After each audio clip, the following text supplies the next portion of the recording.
Hi guys, welcome to my channel. My name is Latif and today I'm trying to explain why Juventus can't make game under pressure. When Juventus players try to make game under the opponent's high pressing, they can't use center midfielders geometrically well. When Juventus tries to make game under the opponent's high pressing, wingers close to their defense line to pull the opponent's fullbacks and one center midfielder run to the fullbacks behind which one pulled by the winger. These movements can be very productive to make game, but Juventus can't use it productively. For example, let's say Juventus players try to make game under the opponent's high pressing from the right wing. Bonucci has the ball, and the opponent's center forward pressing to him. As you see, the opponent's left winger takes position in half space, so he cuts the connection between Kulusevski and Bonucci. Bonucci can't use any one of their center midfielders too, because the opponent's center forward cuts the connection between Bonucci and Bentancur. And also the opponent's other players take great position too. So Cuadrado is the only player who is in Bonucci's visual angle and free. When he passes to Cuadrado, the opponent's left winger shifts to Cuadrado and covers him, and the opponent's center forward close to Bonucci to prevent Bonucci from being a pass option for Cuadrado. Kulusevski close to Cuadrado to take the ball, and also pulls the opponent's left back, and Bentancur close to right half space to take the ball too, and pulls the opponent's one defensive midfielder. In this situation, because the opponent's left winger close to Cuadrado centrally, Cuadrado can't pass to Bentancur. If he wants to pass to Bentancur, the opponent's left winger can cut the connection between Cuadrado and Bentancur. Also, Cuadrado can't pass to Bonucci because the opponent's center forward cuts the connection between Cuadrado and Bonucci. So, the next pass will go to Kulusevski from Cuadrado. Now, Kulusevski has the ball. When he takes the ball, he faces to Cuadrado, so he can't see forward players' moves. But if he was closing to Cuadrado a little bit diagonal, before Cuadrado passed to him, he could see forward players' moves. Because with diagonal move, his visual angle would be more productive and he could see more spaces. And he could make connection with Morata. But in this situation, the opponent's left winger takes position centrally. So it means, if Kulusevski close to Cuadrado diagonal, the opponent's left winger can cut the connection between Kulusevski and Cuadrado. So Cuadrado's only pass option would disappear, and Cuadrado can't pass the ball to any of his teammates. So, Kulusevski's diagonal move is useless for this situation. Kulusevski's only pass option is Bentancur. Kulusevski can't pass to Morata as I explained why. Kulusevski can't pass to Cuadrado because between them, the opponent's left winger takes position, and even Cuadrado can take the ball from Kulusevski. Because the opponent's left winger was already close to Cuadrado, he can press to Cuadrado quickly. And this time, Cuadrado doesn't have time to pass the ball productively. If Kulusevski passes to Bentancur, they can be more effective because the ball distance won't go too much and it means the ball speed will be more.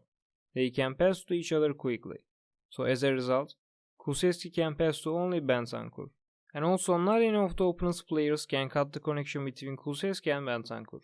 The opponent's left back close to Kulusevski, but he can't cut the connection between Kulusevski and Bentancur.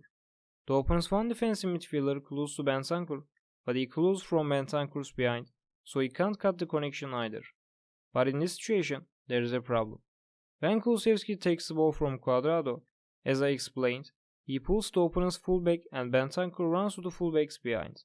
This run is so sensible, but this move doesn't get result for them, because when Bentancur runs to the right wing, also he pulls the opponent's one defensive midfielder, but not any Juventus player uses the free space which one created by Bentancur. This time, Kulusevski has to try to pass the ball to Bentancur directly, because there is not any closer pass option. And because now Kulusevski faces to Cuadrado, Bentancur remains in his back, so he can't pass to Bentancur comfortably.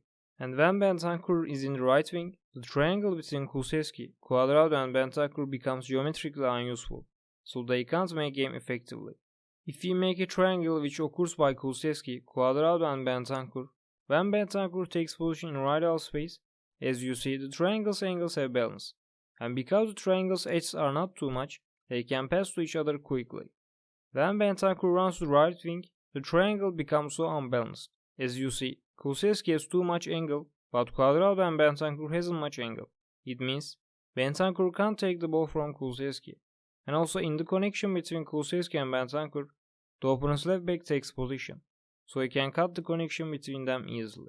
In this situation, Bentancur's move is not a problem to make game. The problem is, when Bentancur runs to the right wing, not any Juventus player close to Kulusevski and is a pass option from center. And when not any player close to Kulusevski, Kulusevski and Bentancur can't make a triangle. They need one more player. Cuadrado was this player to make a triangle, but to pass to Bentancur, Cuadrado can't do anything. So after Kulusevski takes the ball from Cuadrado, Cuadrado is not this triangle's part anymore. They need a new player. To solve this problem, Morata has to close to Kulusevski diagonal, and when Morata starts his diagonal move, Bentancur has to change his direction and move diagonal to half space and escape the opponent's defense line's back. But of course, he has to be careful about offside. Morata's role is so important because he makes the connection with both Kulusevski and Bentancur from right half space, and if Morata can't be effective, they can't make a triangle. Morata has to make different decisions in different situations, and of course, other players have to react in these different situations. First situation is, if Morata close to Kulusevski like a false 9, and the opponent stopper follows him, what does Morata have to do? In this situation, Morata can take the ball from Kulusevski comfortably. Yes, the opponent stopper will be in his behind, but Morata can take the ball. When he takes the ball, as you see, Bentancur approximately in his visual angle, but the problem is Bentancur runs to the opponent's behind. So Morata has to pass the ball to Bentancur, which is Bentancur's runs endpoint. And as you see, Bentancur's runs endpoint is not in Morata's visual angle, so Morata can't use Bentancur directly. And also the opponent stopper can prevent Morata from passing to Bentancur. But still they can be effective in another way. When the opponent stopper followed Morata, the defense line's balance was gone. As you see, there is so much distance between the opponent's two stoppers. And as you see, Ronaldo meets with the opponent stopper one by one. In this situation, they can make game from Ronaldo effectively. After Kulusevski passes to Morata, if Kulusevski close to Morata a little bit to take the ball again, he can pass to Ronaldo diagonal, because he can see Ronaldo directly. So Morata has to pass the ball back to Kulusevski, and Ronaldo can take the ball with a diagonal movement in a lot of space against the opponent stopper. So he has a big advantage. With diagonal movement, Ronaldo will be closer to the opponent's goalpost after he takes the ball, so he can score goal more comfortably. And remember, Bentancur was running diagonal to half space, so after Ronaldo takes the ball, also he can support Ronaldo effectively, because with diagonal move to half space, he can be closer to Ronaldo and closer to the goalpost. Second situation is, if Morata close to Kulusevski like a false 9 and the opponent stopper doesn't follow him, what does Morata have to do? In this situation, Morata can take the ball from Kulusevski more comfortably, and when he takes the ball, he will be free. When he takes the ball, he can turn around and see all spaces at the same time, because he is in half space and he can make connection with wing and center. After he turns around, he has two pass options in forward, Bentancur and Ronaldo. Ronaldo can't take the ball comfortably like the first situation, because this time, the opponent's one stopper matches with him one by one and the other stopper is free. So the other stopper, with a great positioning, can cut the connection between Ronaldo and Morata. But Morata can pass to Bentancur comfortably, because when Bentancur pulled the opponent's defensive midfielder to himself, also the distance between the opponent's left stopper and defensive midfielder increased.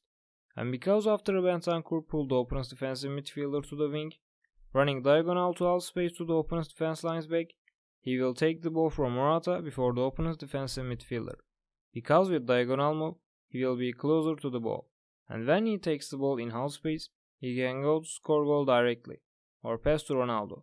If he wouldn't run diagonal to half space, if he would keep using the right wing, when he takes the ball from Morata, he could just pass to Ronaldo with crossing, because he wouldn't be close to goalpost, and the opponent's defensive midfielder can catch him before he goes to the goalpost. Thanks for watching this video, guys. I hope this video can be beneficial for you. You can follow my Twitter and Instagram accounts, and also you can check my blog. May football be with you.